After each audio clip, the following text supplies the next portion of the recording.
Hello, hello, hello, and welcome to Fun, Faith, and Fuckery, the show that brings you more play, pray, and slay into your everyday. I'm Nikki Bailey. I am a performer, writer, and Emmy-nominated producer, and I have a Master of Divinity degree. I went to seminary to be clergy, and now I do this. So I'm really excited about the show today. I have an awesome guest, my friend, Minister Candace Simpson. But before we talk to Candace, I want to tell you how you can be a little more involved in the podcast. The best way that you can really support the show is telling your friends and family. Share and help spread the word. Secondly, you can like, you can comment, you can review the show wherever it is you're watching it or listening to it. I can see your comments in real time as they happen if you're watching on Facebook or YouTube. So go ahead and chat with us because it really enriches the conversation. You can also leave 5 stars or give the show a thumbs up wherever it is you're listening to it or watching. And finally, making the show is a labor of love, but it also costs a little money. So if you want to support the show financially, you can join me on Patreon, where you can support monthly and gain access to extra special content and features. Or if you want to make a one-time donation to the show, you can do so through my Venmo at Nikki-Bailey-2. And you can check out my website to find out more about how to support the show. So, did you know that your opinion matters? I'm going to let that sit with you for a second. Your opinion matters. It's true. You are allowed to have an opinion, even a strong one, and you get to keep it. You don't always have to go along to get along. You don't always have to give in to other people and their opinions just because they're louder or more verbal or more persistent than you are. And what's more, everything that you say and think doesn't always have to make logical sense. You don't have to be perfectly understood by your spouse or your boss or your kids. Your thinking doesn't have to be reasonable. It doesn't even really have to be sane, if I'm being perfectly honest with you. You don't have to be perfect. Perfection is a tool of the oppressor.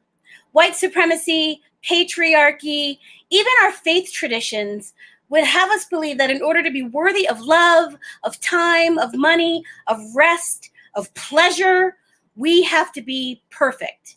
We have to do our jobs perfectly. We have to be perfect partners. We have to be perfect friends and siblings and children.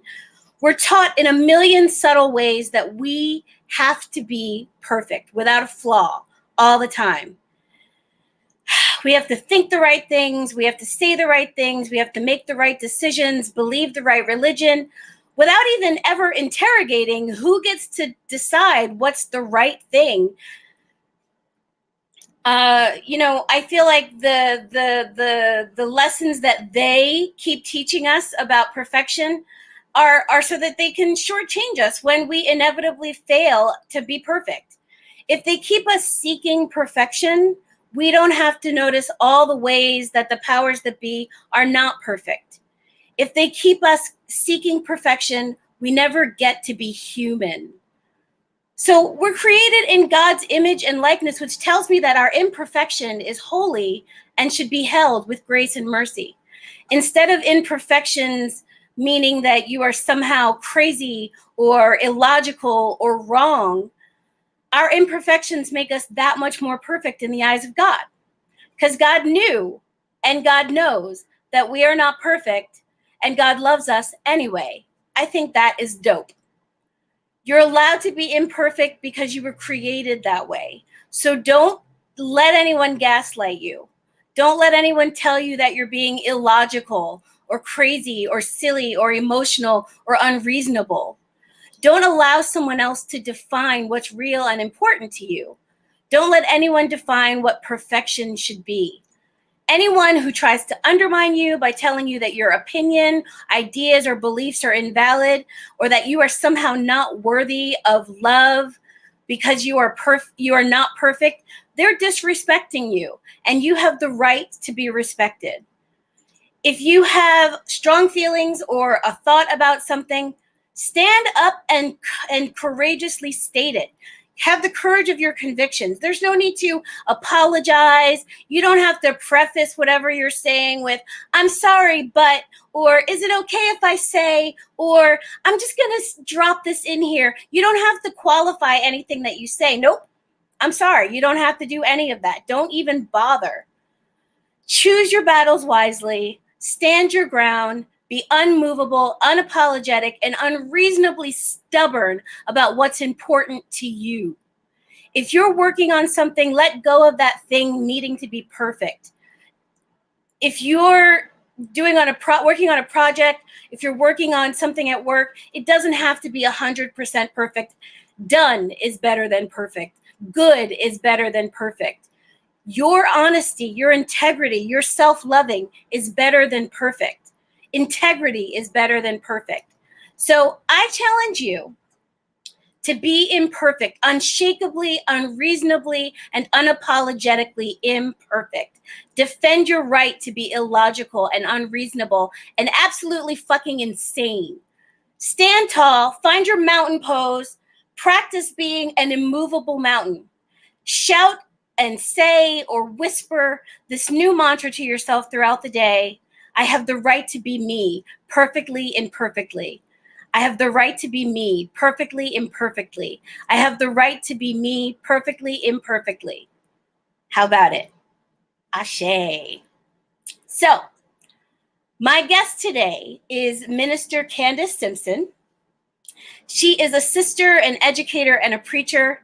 She went to Trinity College and my alma mater, Union Theological Seminary. Hey! She will likely never make enough money to pay back all those school loans. Girl, I feel you on that one. When she was still in high school, Deacon Zelma Falk pushed Candace to be a substitute teacher one Saturday at Concord Children's Ministry. So she's been teaching and designing lessons ever since then. She served as the site coordinator for the Concord Freedom School for several years, a literary-based social justice education program for children in Bedford-Stuyvesant. It is her joy to design immersive participatory experiences where people can be responsible for their own learning.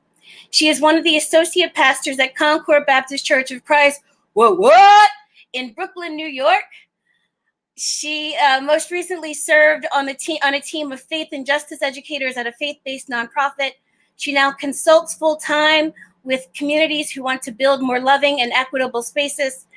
Candace enjoys the work and ministries of Octavia E. Butler, Sesame Street, and Mr. Rogers. One day, people will have the sense to cast her as the lion in The Wiz and me as Dorothy. She also spends way too much money on ice cream. A woman after my own heart. Please help me welcome Candace Simpson.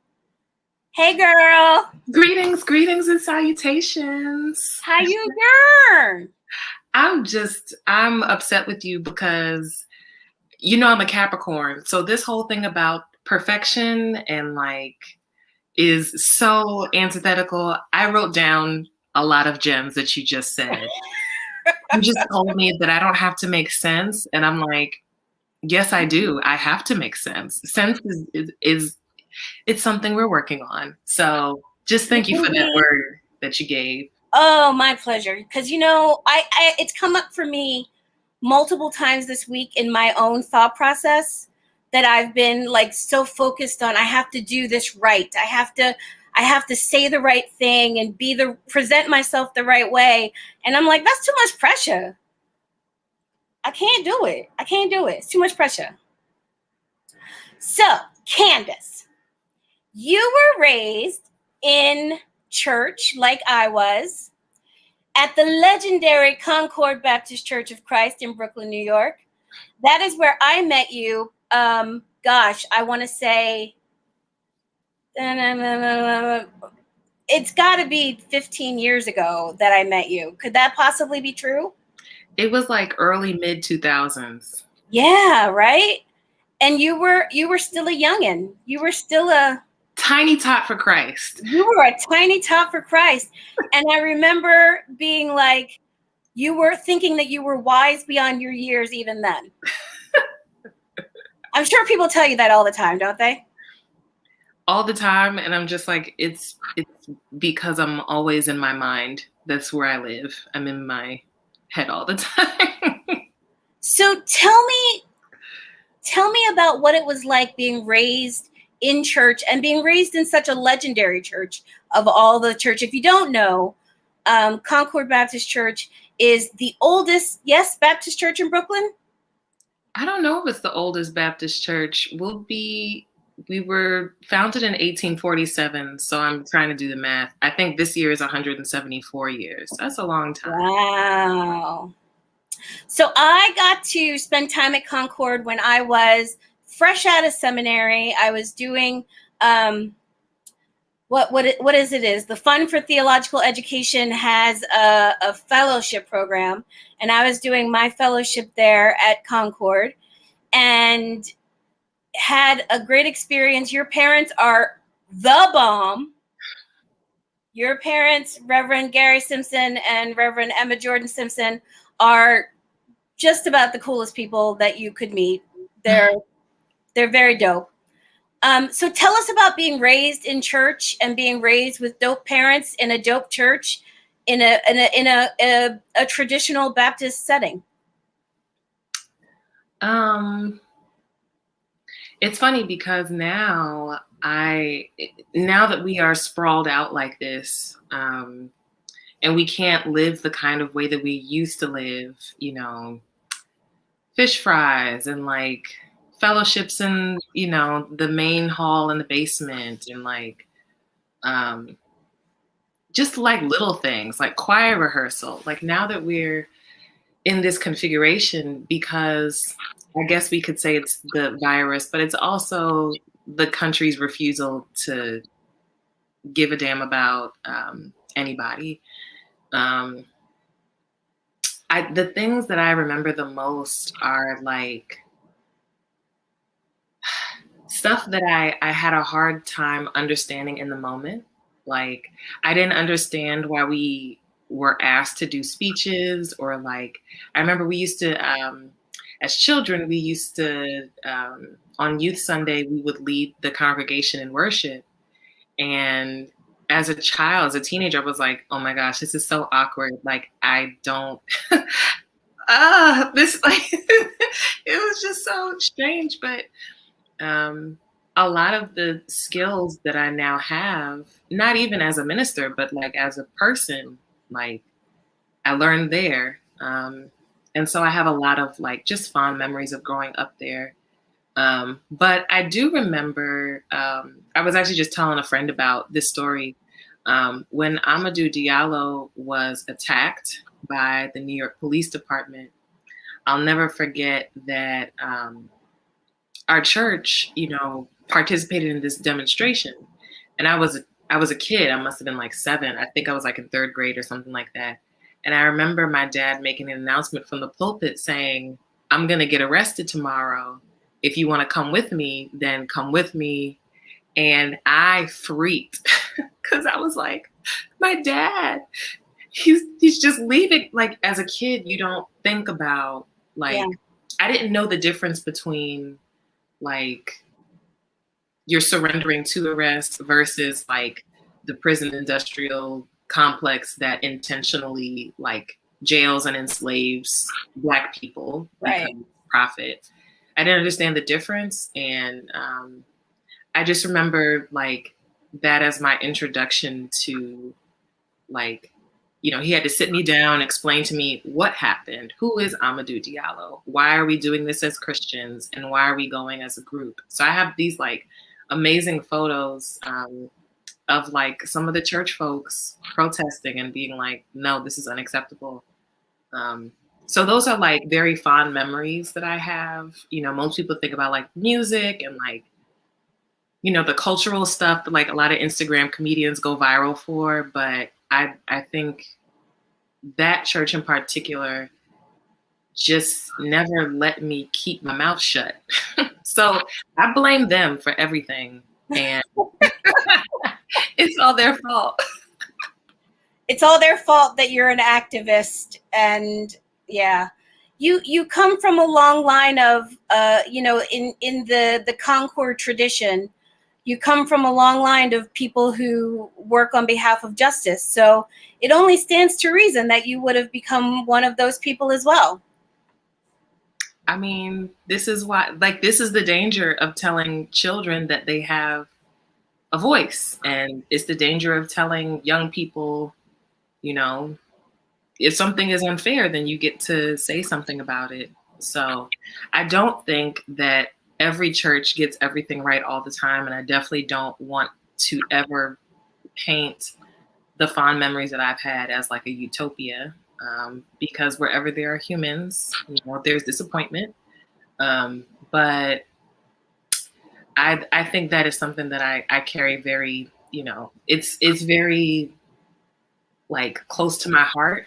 And I don't like when people try to separate me from that tradition. Because that's like some white supremacists, like, you know, acting like millennials are like, oh, they're so new. They're like into justice now. What do you mean? Like, we're part of a lineage of people who have learned how to say, hell no.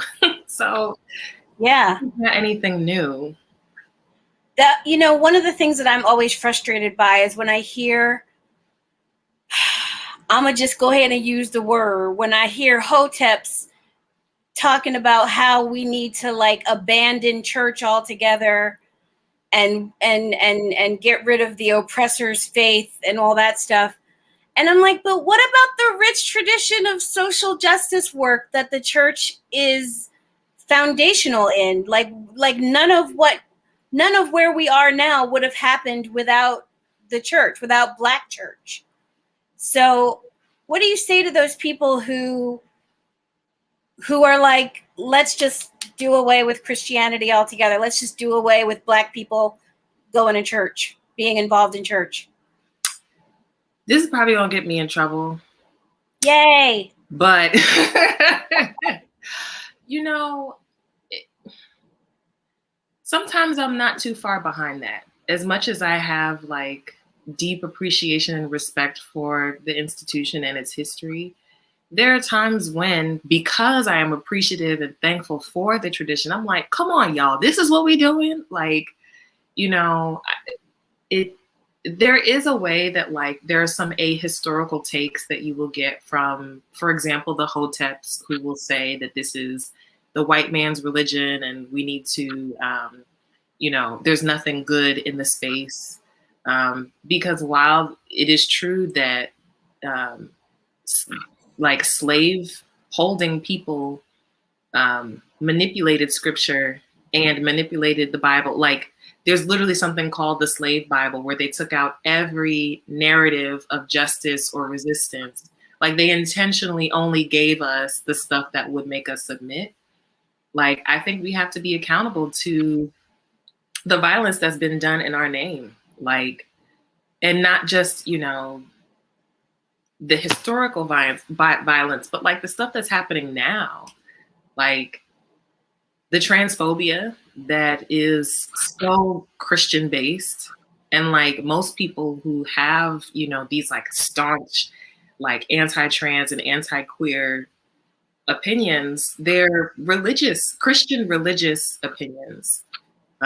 So like as someone who is queer, like as a minister who is queer, I sometimes feel like I am a bat among the birds and the mammals, like, and that's like such a limited metaphor, but it's definitely like a frustration that I have.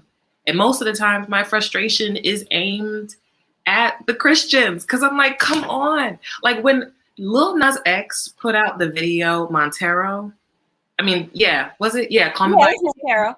I'm like, how are we not? And it came out during Holy Week. I'm like, this is such a theologically rich text.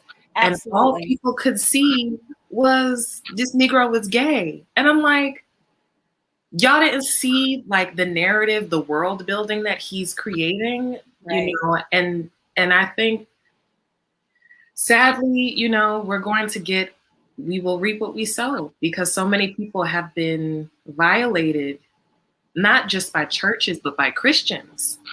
Like, I don't blame people who say they can't come to church anymore. I'm at the place now where I'm just like, if you want to come, then come. And if you're looking for a place, I'm never going to act like my home church is the only place for you. So I want to make sure you get to where you need to be. But yeah, it's hard to, especially in this pandemic where we've really had to, so much of the stuff that draws me to church, we can't do. So I'm like, so what keeps me in this space? And I think what keeps me here is even the limited story that we have, because of course the Bible is edited down and down and down, it's still like there are so many stories of resistance and like everyday people finding ways to give a middle finger to the powers that be. And I think what it has really helped me with is recognizing that the stuff that I'm enduring is not new. Like, I feel so much kinship with the enslaved Hebrews who had to make bricks out of straw, because I feel like I had to make bricks out of straw. I don't know how I'm supposed to live in New York. It's like making bricks without straw. And I heard that, yes. you know, like, so that it gives me some sort of comfort in knowing that like it's not something wrong with me. Like I'm not failing. I'm not a failure for like like these are powers and principalities that extend beyond us. So Right. What was it like for you to come out as queer, being the child of two pastors who pastor a conventional Black Baptist church? How was that process for you? What was that like, coming out? And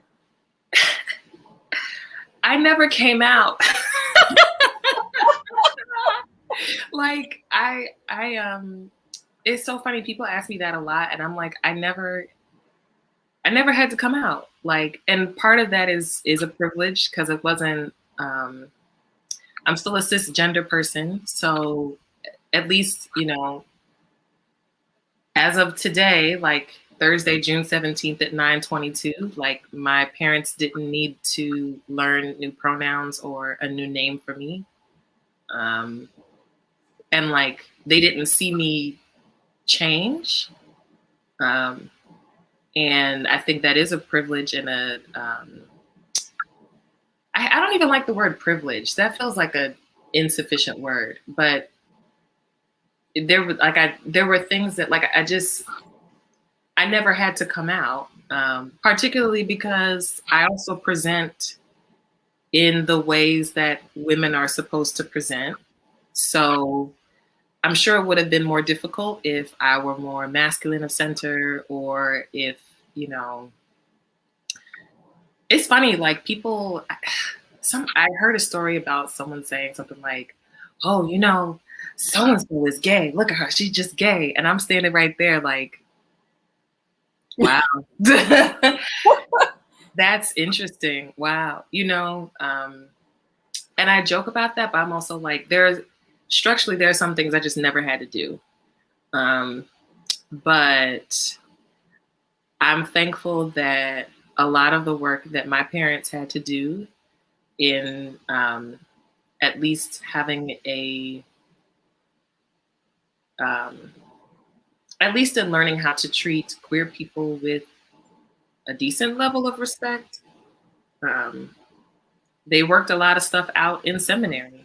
Like, yeah. By the time I came around, they had already been to Union and they had already had peers and colleagues, and you know, it's not just Union, but like they lived a life, you know, and pastored people and loved people, and, you know, family members that are, you know, generations before me. So yeah, in that way, like I didn't really experience a lot of trauma that a lot of other folks may have experienced. The most frustrating part, I think, has been from like, ooh, I'm gonna tell all my business. We'll just keep it between us. It's fine. Right. Just between us. Well, I think one of the limitations of Christianity is that we delve in binaries a lot. Yeah. Like we can understand evil and good. We can understand like on and off.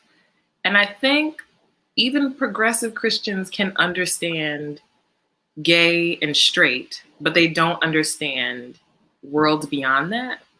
And so I depending on the day, I identify different ways. Some days I say I'm a lesbian, and some days I am bi, and some days I'm queer. Um, and so you never know who I may bring home to dinner, and you're just gonna have to. I mean, the one thing I am clear about is that I prefer dating Black people, but gender is just not a. It's not a consideration for me. That doesn't matter to me. Um, yeah, so I only date Black people, and this is gonna get me in trouble again.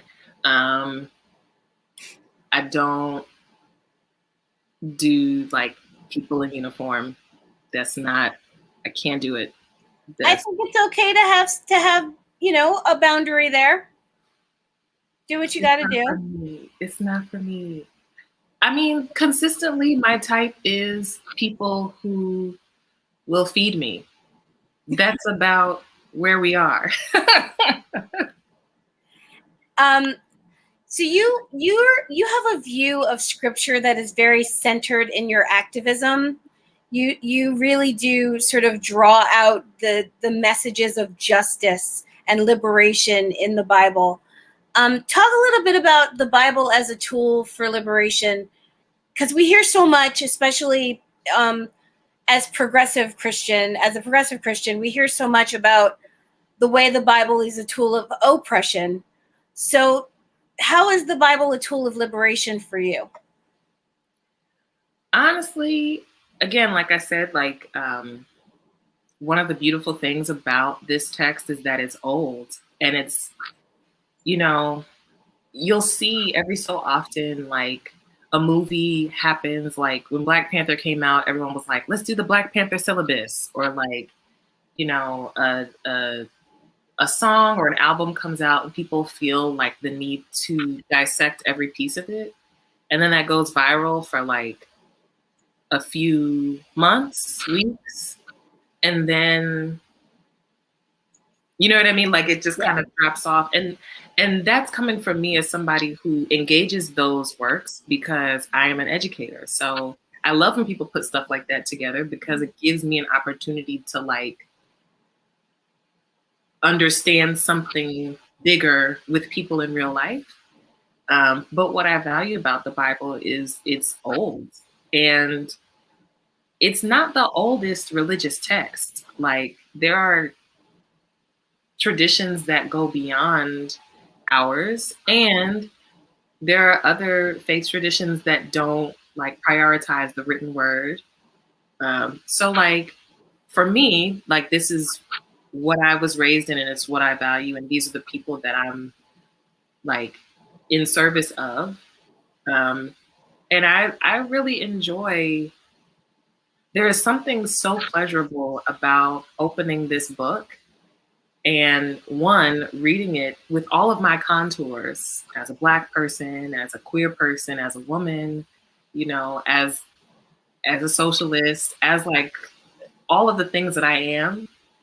And knowing that like the people who put this together had they did not think I was going to be touching this. Right. And I do think that we, I will say for Christian progressives, have to be more biblically literate, because it's not enough to just sprinkle the woke bumper sticker scriptures. Like if I hear Micah 6:8 one more time, I'm going to cry, like, because it feels it's become the cliche, but there's so much more in the book that is really hard to look at. Like there's some stuff that Jesus says, and I'm just like, why are you being such a jerk? Like, what is wrong with you? You know, having the ability to question the text and to see where it is lacking, to see where you're missing, to see where it could be used against you is such an important skill, because this is what we have to do as oppressed peoples in this world, is to strengthen that muscle memory and be like, oh, okay, so y'all are painting Black Lives Matter on the street, giving us Juneteenth as a federal holiday, and I'm just supposed to think that this is acceptable. Like, I'm supposed to take these scraps, these crumbs, you know? Yeah. There's a Bible story perhaps about crumbs and Jesus and the Syrophoenician woman, but we don't have to go into that. There might be a story, but that's okay. Well, let me ask you, you talk about sacred texts beyond the Bible. So what are some non-biblical or like secular sacred texts that you hold dear? Like, I know for me, everything Octavia E. Butler is sacred text for me. I know that The Color Purple by Alice Walker is sacred text for me.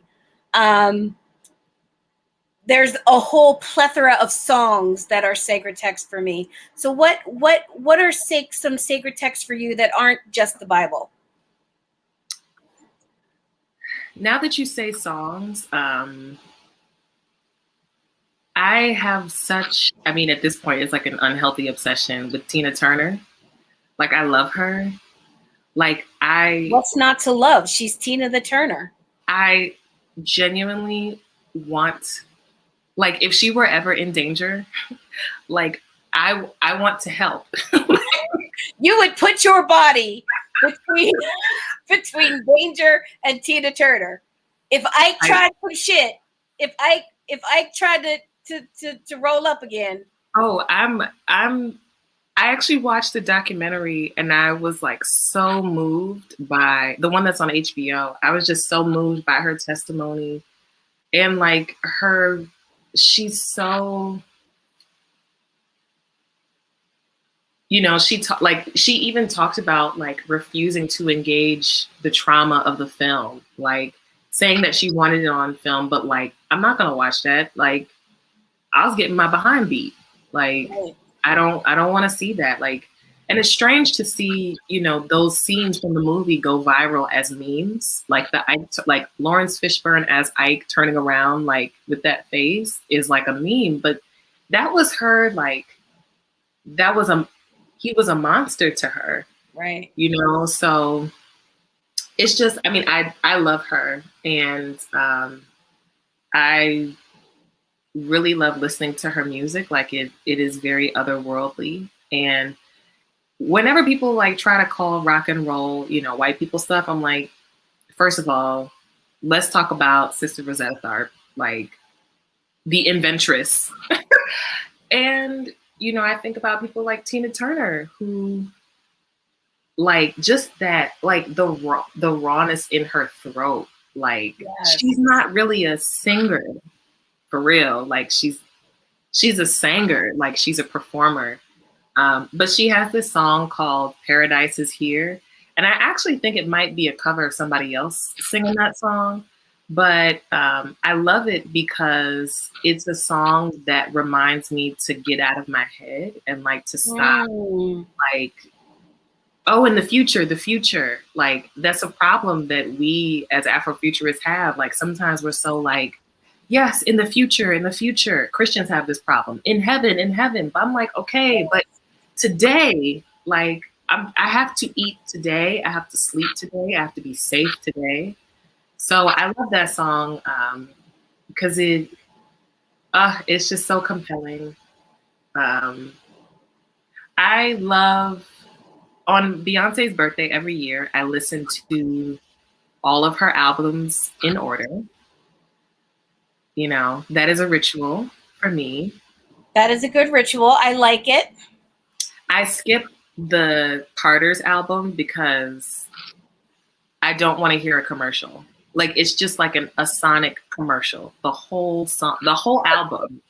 And I'm like, I don't have money to get the things y'all are talking about. I don't know what y'all are singing about. Like, this is a whole world that I can't relate to. So yeah, I get that. Like, who are you? What's your favorite Beyonce secular but sacred song? Ooh, okay. This is a deep cut. Okay. So, it's from one of her live albums, and it is the mashup between "If I Were a Boy" and "You Oughta Know" by Alanis Morissette. Ooh, yes. Is that Alanis Morissette? It is, Yes, right? that is her. That's Alanis Morissette. Yep. I love that song because it gives. It's just so. First of all, Alanis Morissette singing that song is a bop. We love her. Shout outs to you, white girl. You know, you have a lot of rage, and I'm with you, boo boo. But hearing that song in a Black woman's throat really took on a whole different meaning for me. Yeah. And whenever I hear, I actually never really was drawn to Beyonce's music on like a romantic level because that wasn't really my romantic experience. Like there are some things that she's gone through romantically that I empathize, but that's not my story. But politically, like Lemonade is an incredible text because that's how I feel about America. And I really only want to sing up until 6-inch heels. Like I don't have the reconciliation part of the album to sing to America. Like they can keep that. But the mashup of If I Were a Boy and You Oughta Know is like, we never hear Black women having the room to be angry.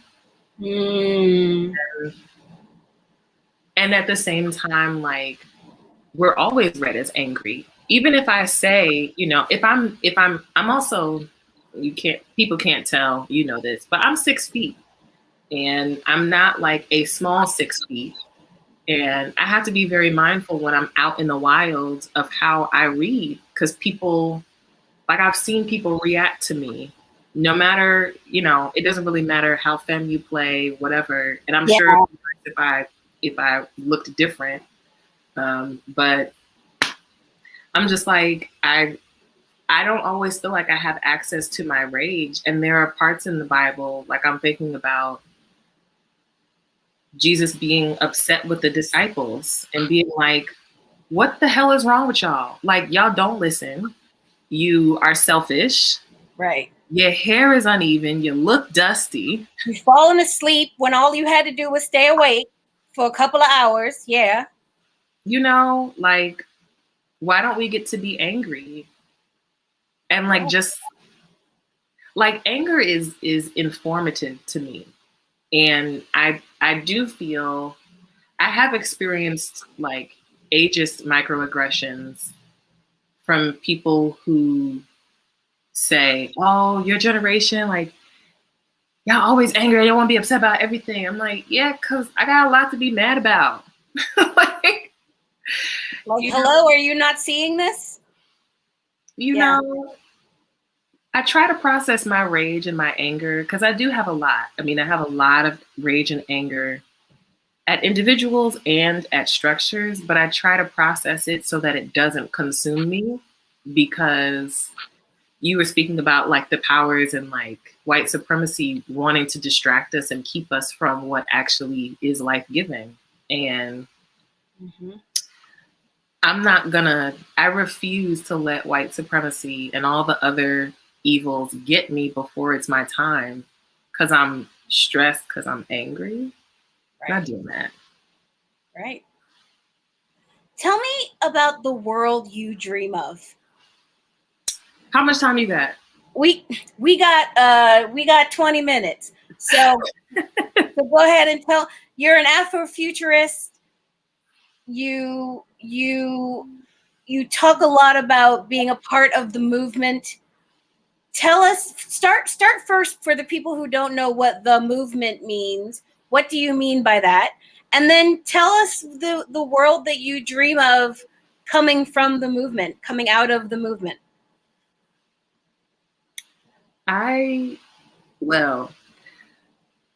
Child. I just was throwing you a softball here. That's Well, okay. So the thing is, I don't belong to. Um, I'm still discerning, and I was actually having a conversation with a very good friend of mine. Like, I'm still discerning a political home. And so I try to be careful about like my attachment to saying like, I'm an organizer because I'm not, even though in churches we do use skills that organizers use, or as educators or whatever.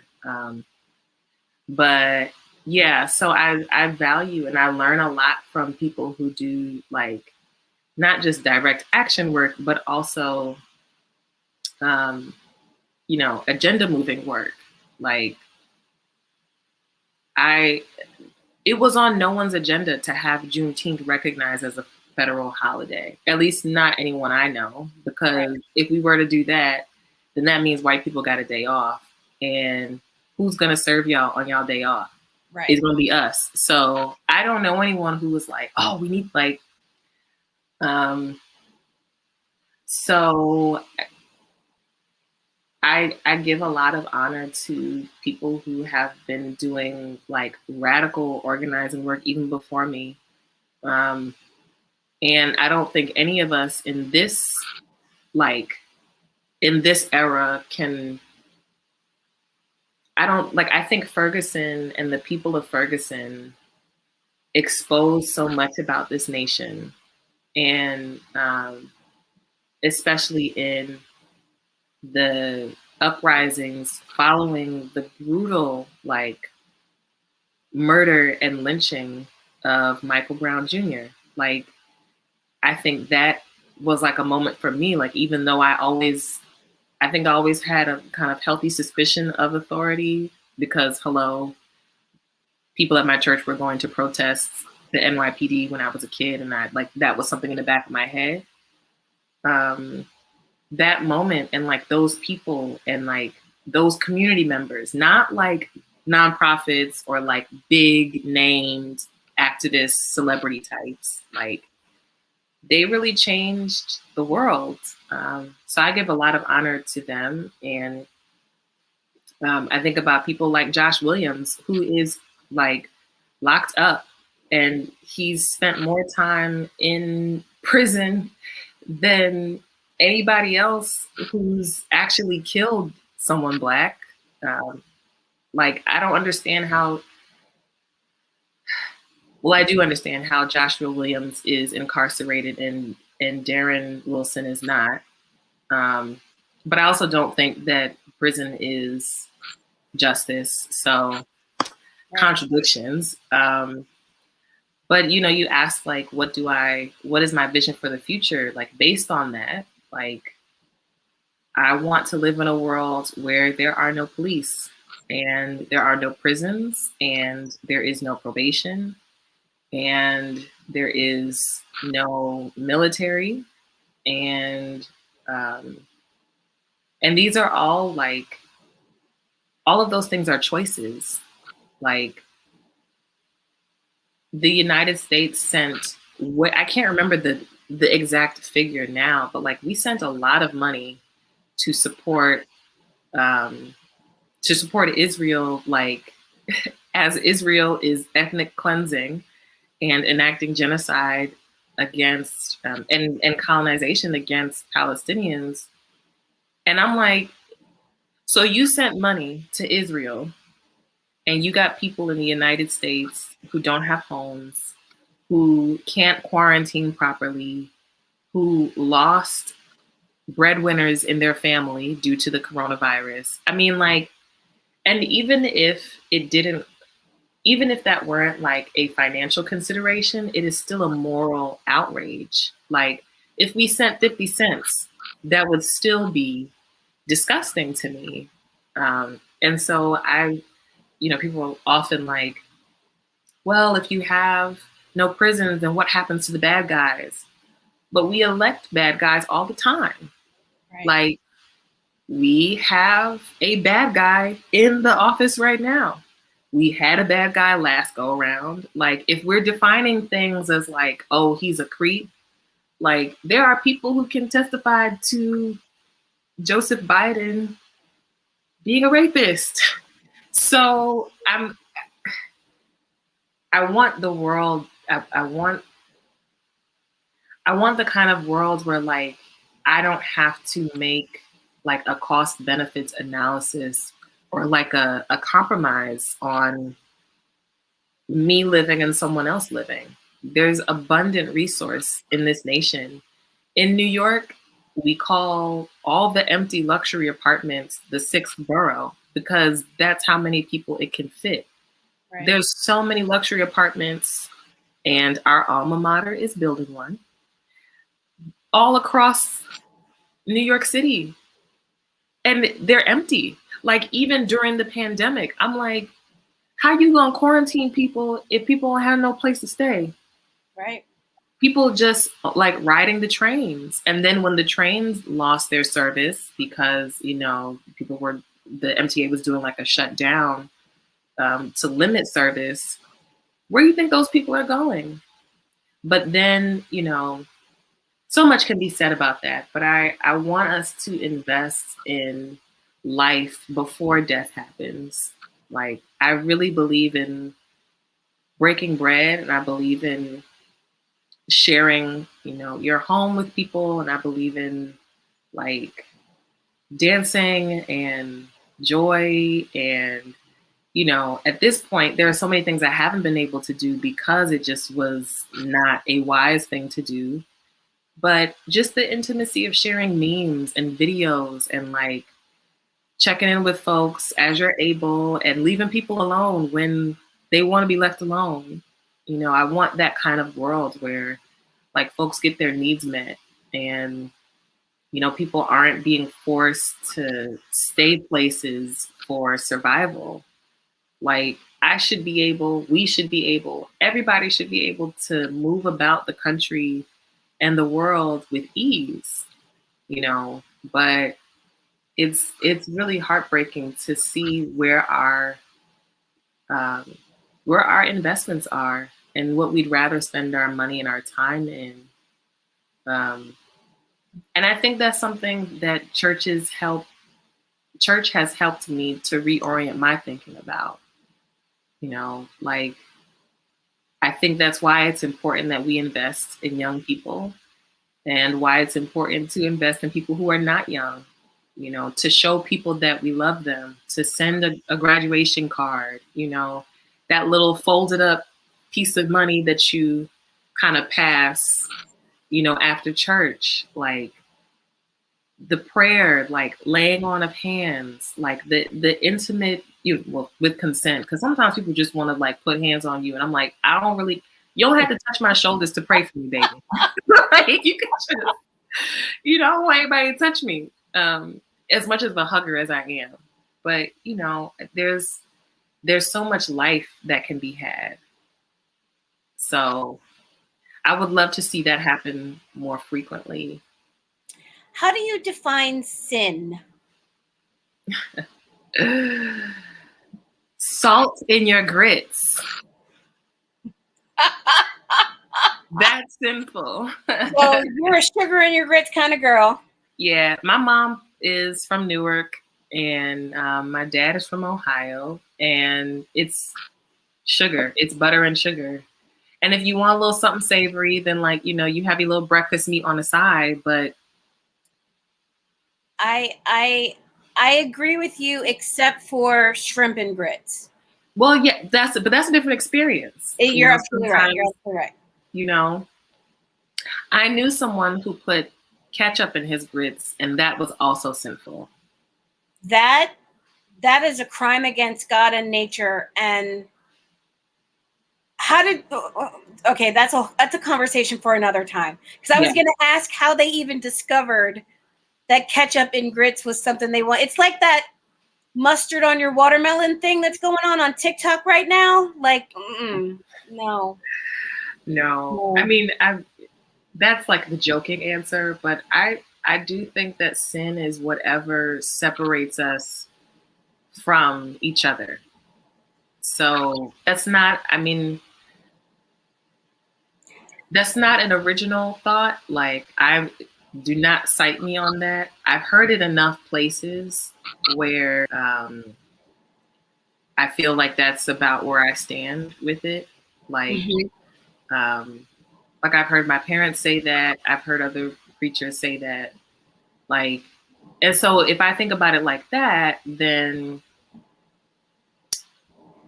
you know, I'm not going to blame the person who's stealing from Walmart because they have to do that in response to not having enough money to eat.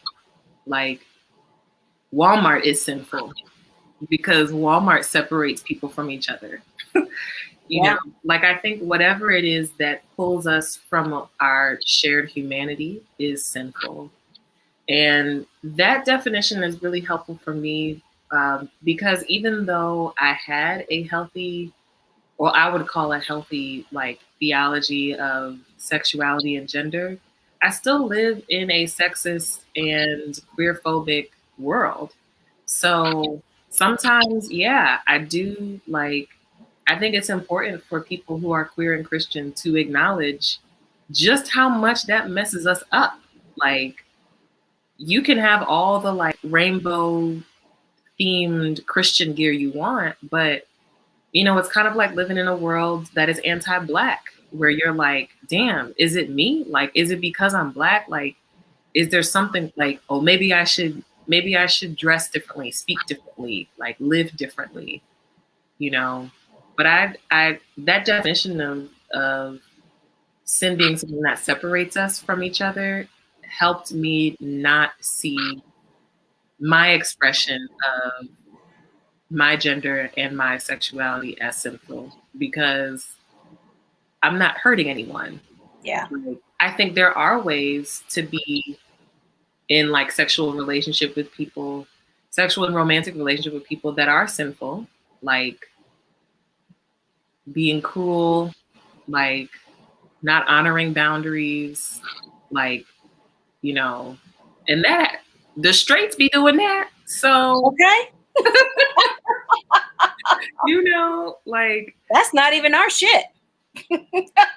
period. So, I like I do think sometimes progressives kind of swing the pendulum so opposite, like, oh, I'm like, it's not us, it's the structures and the powers and the principalities. But how you talked to the barista this morning was sinful. They work long hours and are tired and have been standing up for however many, hours before you got to them. And you treated them like crap. Like, how we treat each other, it also is like we have a responsibility to each other. And I am saying that because sometimes I don't really live up to the standards that I have for, my ideal world. Especially if you catch me, before a certain hour in the morning, or, if somebody has been, like, pressing my buttons, I I can say some really mean things when I'm upset and angry. But I'm saying that as somebody, like, who knows that that's, like, we can be better than that. Yeah. We don't have to live like that. I heard you say it is theological malpractice for anyone to do anything except say, God loves you, conspires for your flourishing, is with you when you're struggling, and is ready to scrap when people try you. I thought that was just a piece of poetry.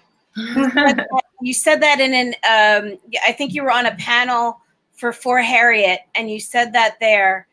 And I thought that was just so profound. So what does it look like, though, for God to scrap when people try you? What does God scrapping look like? It gets real messy because I don't want to say that, like, people endure hardship because God don't like ugly. because that gets, weaponized against us all the time. Especially queer people. Like, that's how people, particularly straight Christians, rationalize AIDS and HIV. Like, oh, see, look at you. Y'all was out here being gay. So this is what happens, like it's a real slippery slope. But I also think about, like, so at Freedom School, we have a lot of students, who are related to each other. So we have a lot of families, and you won't really know who's connected to whom until some stuff goes down. And I'm thinking vividly of, like, there was a student in an older class, and he had I think it was a neighbor or a cousin in the younger class, and something happened at the playground with, like, some kids that weren't part of the program. And the way this boy ran to defend, like, this little girl, I mean, and it wasn't really like the way that he kind of barked at the bully. It was the way that he looked at this little girl and was like, yo, you good? Like, you okay? Like, the kind of, like, aftercare through a traumatic experience that's like, that wasn't right. It shouldn't have happened to you. And I think we have the agency to show up in the world and, like, we get to have agency and tell the powers how they got us messed up. And I think God is with us as we're doing that. Like, I don't think, I think the only way that things happen on this earth is because God enables people to do certain things, and people make choices. Again, a very, very sticky theological concept, because then it's like, well, why do shitty things happen? But I do think that when those things happen, like, it's hard to, like, go up against the teacher in your classroom who's, like, being racist. And it's hard to talk to the pastor in your congregation who has a woman problem. And it's hard to, like, it's hard to, like, call out politicians who are gaslighting you. But, I do think that God helps us to see when those things are happening and keeps us from being gaslit, cosmically, and says, oh, okay, I got something for them. You know what I mean? Like, to know that somebody's going to come and have your back. And I often experience that through other people. Like, every time I've ever needed God, I have experienced God through human beings who have, I mean, if I could really tell the story of, like, leaving a nonprofit gig and switching into full-time consulting work, and how it has been community and, people who believed in my work who have helped me, like, live and breathe, not just financially, but, like, emotionally. Like, I had a moment, I was like, yo, am I bugging? And people affirmed me, like, no, you're not bugging. It's real. Like, so the solidarity is really important. I love that. Candace, thank you so much for joining me today. You were a lovely guest. Tell people where they can find you if they want to follow you or learn more about your work. In my prayer closet. I'm just kidding. That's where you be at. All right. No, so I also have a podcast, and it's called Fish Sandwich Heaven. That's right. Wait. I meant, that's one of my questions. I forgot to talk about it. Talk about Fish Sandwich Heaven. Tell us about your podcast. It's okay. So Fish Sandwich Heaven it is like the combination of all the things that I believe. My favorite miracle in the Bible is the feeding. Well, I have a lot of favorites, but the feeding of 5,000 with one child's lunch is one of my favorite stories. And I love it because it is a foretaste of heaven. Like, people didn't know what they were getting into on that day. And it's not their fault that they didn't pack lunch, but abundance shows up. And, because of the decisions that some people made, namely the folks who had the sense to think to pack a lunch, you know, people were fed and like there was no scarcity. So I believe in fish sandwich heaven. Like I believe in abundance and mutual aid, and I believe in us sharing, and I believe in shared sacrifice. So I encounter heaven. I don't know what's going to happen when I die, because I really don't plan to die. But if I do, I don't know what comes next, but I want to experience heaven today. And I want to experience all the delight and joy and like magic of what it means to be human now. So on the podcast, you will hear, me talking about some of the stuff we talked about today. Yes, that's it. And, I love Disney movies, and I love the Combahee River Collective, and I love Octavia Butler. She shows up a lot at Fish Sandwich Heaven. So people can follow the podcast. We're on Instagram as Fish Sandwich Heaven. And tell me what is it that what's the format of the podcast? Tell us a little bit about the content. So I will always be a teacher. So everything is organized, and you will find a transcript, because I have a hard time listening to podcasts because I have a hard time like processing audio alone. So actually videos are really helpful. I'm glad you have this like podcast with video, because I will sit down and like stream this to my, to my TV. That makes things a lot more easy. But yes, so there is a transcript, but there's usually on most episodes, there is an affirmation in the beginning, and there is like a sermonette. My dad would be so mad to hear the word sermonette. He hates that word. Well, there are sermonettes when you think about your traditional Baptist sermon, which is usually like a good 45 minutes to an hour. Your sermonettes, your episodes are not usually longer than 30 minutes. They're not that long. Yeah, and they're intentionally not preachy, and they don't preachy in the sense of like you should and God will, and if you like, it's not finger waggy. So there's usually some engagement with like current events or things happening in the world. And then there is homework. So I do believe that whenever we open up, ourselves to any kind of text or any kind of world, that like we have to learn a lesson and practice that lesson, not in like a punitive way, but like a life affirming way. So there's always a to-go bag so people can think about, what the text has said that week. But we are on a bit of a hiatus because I have big dreams for what Fish Sandwich Heaven can be.